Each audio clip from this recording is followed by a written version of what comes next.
सिबिएन नेपालीमा हामी तपाईलाई स्वागत गर्छौं। प्रिय, जब हामी हेर्छौं भने शरमले जहिले पनि मानिसलाई परमेश्वरदेखि अलग राख्छ, साथै मानिसदेखि पनि अलग बनाउने गर्दछ। जब हामी उत्पत्ति 3 को 7 देखि 10 सम्म हेर्छौं भने जब आदम र हव्वाले पाप गरे, परमेश्वरको विरुद्धका कुराहरू गरे, पहिलोचोटि उनीहरू परमेश्वरको उपस्थितिदेखि भागेको छ।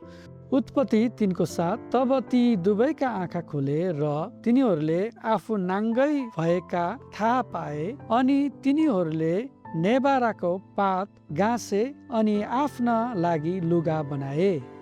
आदम र हव्वाले पाप गरेपछि उनीहरूले आफैलाई नाङ्गो देखे अनि उनीहरूले आफ्नो निम्ति त्यो पत्ताहरूको लुगा बनाएर लगाएको छ। सो प्रिय, म तपाईलाई भन्न चाहन्छु, जब हाम्रो जीवनमा शरम आउँछ भने चाहिँ शरमले पहिलोचोटि हामीलाई परमेश्वरदेखि अलग लिएर जान्दछ। इभन जब शरमले हाम्रो जीवनमा राज्य गर्छ भने हामी परमेश्वरको उपस्थितिमा जान सक्दैनौँ, परमेश्वरसँग प्रार्थना गर्न सक्दैनौँ, इभन हामी सङ्गतिदेखि भागी पठाउँछौँ, हामी सङ्गति जान सक्दैनौँ, किनभने मानिसदेखि पनि शरमले हामीलाई टाढो बनाउँदछ। तर शरम त्यति बेला आउँदछ जब हाम्रो जीवनमा पापले राज्य गर्दछ।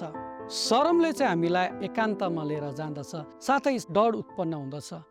शरमले हामीलाई डरमा राख्दछ भने, शरमले हामीलाई अयोग्य महसुस गराउँछ, शरमले हामीलाई आइसोलेट गराउँछ भने, तर परमेश्वरको अनुग्रहले चाहिँ हामीलाई स्वतन्त्र बनाउँदछ। परमेश्वरको अनुग्रहले चाहिँ परमेश्वरको वचन अनि परमेश्वरको उद्देश्य मुताबिक हामीलाई जिउने योग्य बनाउँदछ। त्यसै कारण परमेश्वरको वचन भजन सङ्ग्रह 34 को 4 र 5 ले भन्दछ, तिनीहरूले उहाँलाई हेरे र उज्यालो भयो र तिनीहरूका अनुहार लज्जित भएन। परमेश्वरलाई पछ्याउने व्यक्ति कहिले पनि शरमको अधीनतामा हुँदैन, परमेश्वरलाई पछ्याउने व्यक्ति शरमको दास्तावमा हुँदैन। शरमले चाहिँ हाम्रो चिनारीमाथि हमला गर्दछ, शरमले हाम्रो जहिले पनि विगतलाई याद दिलाउँदछ। तर परमेश्वरको वचन रोमी 8 को 1 ले भन्दछ, यसकारण अब ख्रीष्ट यीशुमा हुनेहरूलाई दण्डको आज्ञा छैन।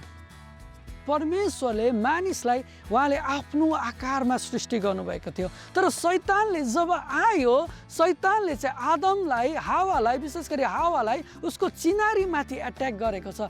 यो फल खाऊ न, यो फल खायो भने तिमी परमेश्वर जस्तै हुन्छ भनेर भन्दछ। तर वास्तविक के थियो भन्दाखेरि परमेश्वरले मानिसलाई आफ्नो आकारमा सृष्टि गर्नुभएको थियो। प्रिय, परमेश्वरको वचनले भन्दछ हामी चाहिँ दण्डको भागीदारी छैनौँ। तर शरमले जसै तपाईँको चिनारीमाथि एट्याक गर्दछ, तपाईँ र मैले परमेश्वरको वचनमा खडा हुनु पर्दछ, परमेश्वरले दिनुभएको चिनारीमा खडा हुनु पर्दछ। अब यो शरमबाट चाहिँ हामी कसरी बाहिर निक्लिनु पर्ने हो त? अब हामी केही स्टेप्सहरूलाई हेर्नेछौँ। नम्बर 1, परमेश्वरको अनुग्रहलाई तपाईँले तपाईँको जीवनमा स्वीकार गर्नु पर्यो। तपाईँको विचार चाहिँ परिवर्तन हुनु पर्यो। तपाईँको चिनारीप्रति कन्फिडेन्ट हुनुपर्दछ। परमेश्वरले हामीलाई ज्योतिको सन्तानमा प्रवेश गरेका छौँ। यदि तपाईँ सेमबाट भएर गइराख्नु भएको छ या त तपाईँ कुनै पनि परिस्थितिबाट भएर गइराख्नु भएको छ भने हामी तपाईँको निम्ति प्रार्थना गर्न चाहन्छौँ। तल दिएको नम्बरमा तपाईँले कन्ट्याक्ट गर्न सक्नुहुन्छ। हवस् त, धन्यवाद।